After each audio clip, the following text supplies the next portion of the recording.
नमस्कार, न्यूज 360 में आप सभी का स्वागत है। मैं हूं बरखा बली। छलांग चाहे आसमान की हो, अंतरिक्ष की या फिर अर्थव्यवस्था की, साल 2025 में भारत ने हर क्षेत्र में लंबी छलांग लगाई है। आपको साल के आखिरी दिन पर भारतीय अर्थव्यवस्था की ऐतिहासिक छलांग के बारे में भी बताएंगे। बुलेटिन में खबर केंद्रीय कैबिनेट में देश की कनेक्टिविटी को बेहतर बनाने के लिए फैसले की भी है। आपको पीएम मोदी ने नमो ऐप पर शेयर की गई तस्वीरों के बारे में भी बताएंगे। आपको अयोध्या में मनाई गई प्राण प्रतिष्ठा के भव्य आयोजन के बारे में भी बताएंगे। लेकिन खबर पश्चिम बंगाल के सियासी गलियारे में जारी बयान से लेकर नुसरत भरूचा की आस्था पर उठ रहे सवालों की भी है। लेकिन बुलेटिन की शुरुआत करेंगे भारत की उस उपलब्धि के साथ जिसने समय से पहले ही दस्तक दे दी है और इस साल के आखिरी दिन तेज गति में विकसित होते भारत का संदेश पूरे विश्व को दे दिया है।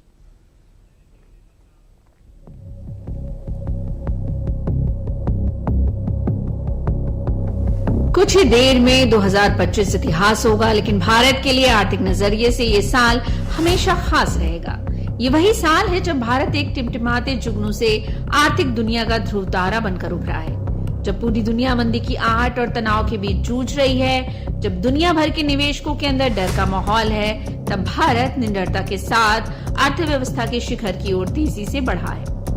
भारत ने अब वो कर दिखाया है जिसकी उम्मीद तो थी, लेकिन इतनी जल्दी नहीं। इस बार भारत ने आर्थिक मोर्चे पर ऐसी ऐतिहासिक छलांग लगाई है जिसने जापान को भी पीछे छोड़ दिया है। भारत अब 5वीं से दुनिया की चौथी सबसे बड़ी अर्थव्यवस्था बन गया है और ये महज आंकड़ों का खेल नहीं है, बल्कि ग्लोबल पावर शिफ्ट का एक बड़ा संकेत है।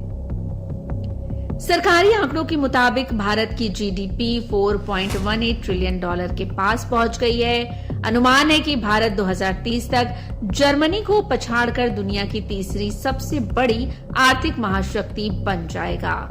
वर्तमान में अमेरिका दुनिया की सबसे बड़ी अर्थव्यवस्था है। इसके बाद चीन दूसरे स्थान पर है, तीसरे पर जर्मनी है। भारत के लिए ये उपलब्धि इसलिए बड़ी है क्योंकि जापान दशकों तक एशिया और दुनिया की आर्थिक महाशक्ति रहा है, लेकिन पिछले कुछ समय से जापान की अर्थव्यवस्था सुस्त पड़ी है, जबकि मंदी के बाद भी भारत की ग्रोथ मशीन पूरी रफ्तार में है।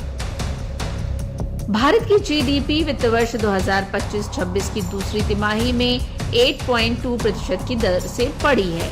ये आंकड़ा इसलिए भी चौंकाने वाला है क्योंकि पहली तिमाही में ये 7.8% था, यानी रफ्तार कम होने के बजाय और तेज हो गई। ये ग्रोथ दिखाती है कि वैश्विक उथल पुथल के बावजूद भारतीय इकोनॉमी न सिर्फ स्थिर है बल्कि तेजी से आगे बढ़ रही है। इकोनॉमी के मोर्चे पर भारत का डंका पूरी दुनिया में बज रहा है। अमेरिका, चीन जैसी बड़ी अर्थव्यवस्थाओं की रफ्तार भी आर्थिक मंदी के आगे धीमी हो गई, लेकिन भारत नहीं रुका और आगे भी नहीं रुकेगा।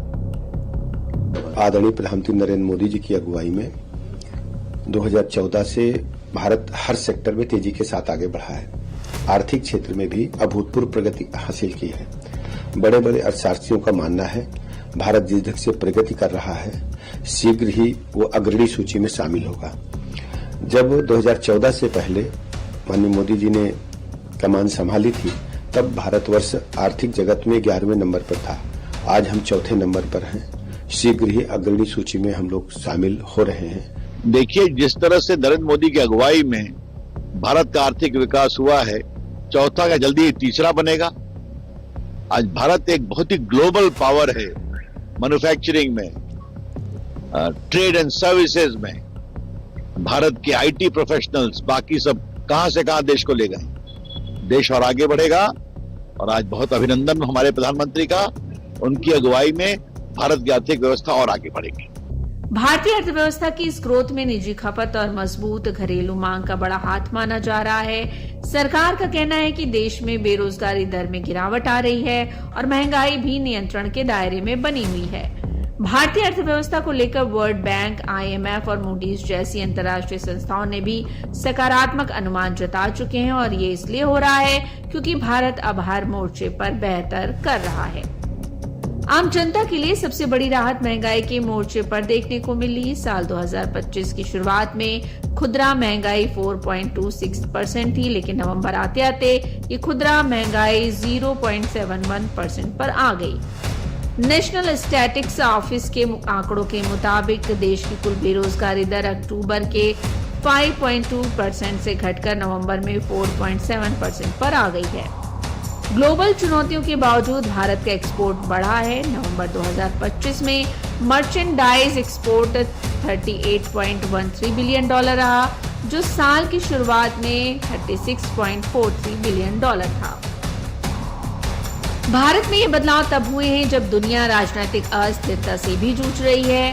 ट्रंप जैसे नेताओं ने भारत को डेड इकोनॉमी तक कह दिया था, लेकिन ये आंकड़े ट्रंप और भारत में देश की ग्रोथ के खिलाफ सियासत करने वालों को आईना है।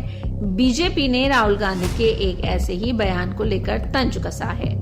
भारत विरोधी बातें करने में माहिर राहुल गांधी, जो भारत बदनामी ब्रिगेड बनकर बर्लिन जाते हैं और भारत के खिलाफ दुष्प्रचार फैलाते हैं, कभी सेना, कभी संवैधानिक संस्था, सनातन और आर्थिक शक्ति के खिलाफ, उनको आज रियलिटी चेक मिला है।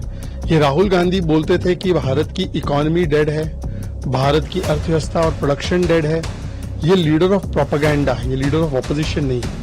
आज भारत की अर्थव्यवस्था चौथे स्थान पर आ चुकी है, 11वें स्थान पर थी मनमोहन सिंह के जमाने में। आज जापान को ओवरटेक कर दिया हमने, $4.18 ट्रिलियन इकोनॉमी बने। अब तीसरे नंबर की इकोनॉमी 2.5-3 साल में बनेंगे। हमारा लोएस्ट इन्फ्लेशन है 0.71%, highest foreign exchange reserve, highest exports, हमारा lowest NPA, highest public sector banking के प्रॉफिट्स, हाईएस्ट प्रोडक्शन।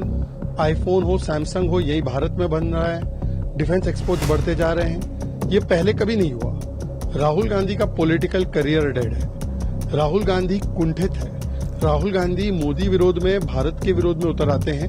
उनको ये भारत बदनामी और भारत के खिलाफ झूठ और दुष्प्रचार अब बंद करना चाहिए।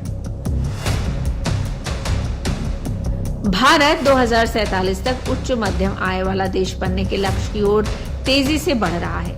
इसके लिए आर्थिक वृद्धि, संरचनात्मक सुधार और सामाजिक प्रगति को आधार बनाया जा रहा है। महंगाई अभी नियंत्रण में है और तय सीमा से नीचे है।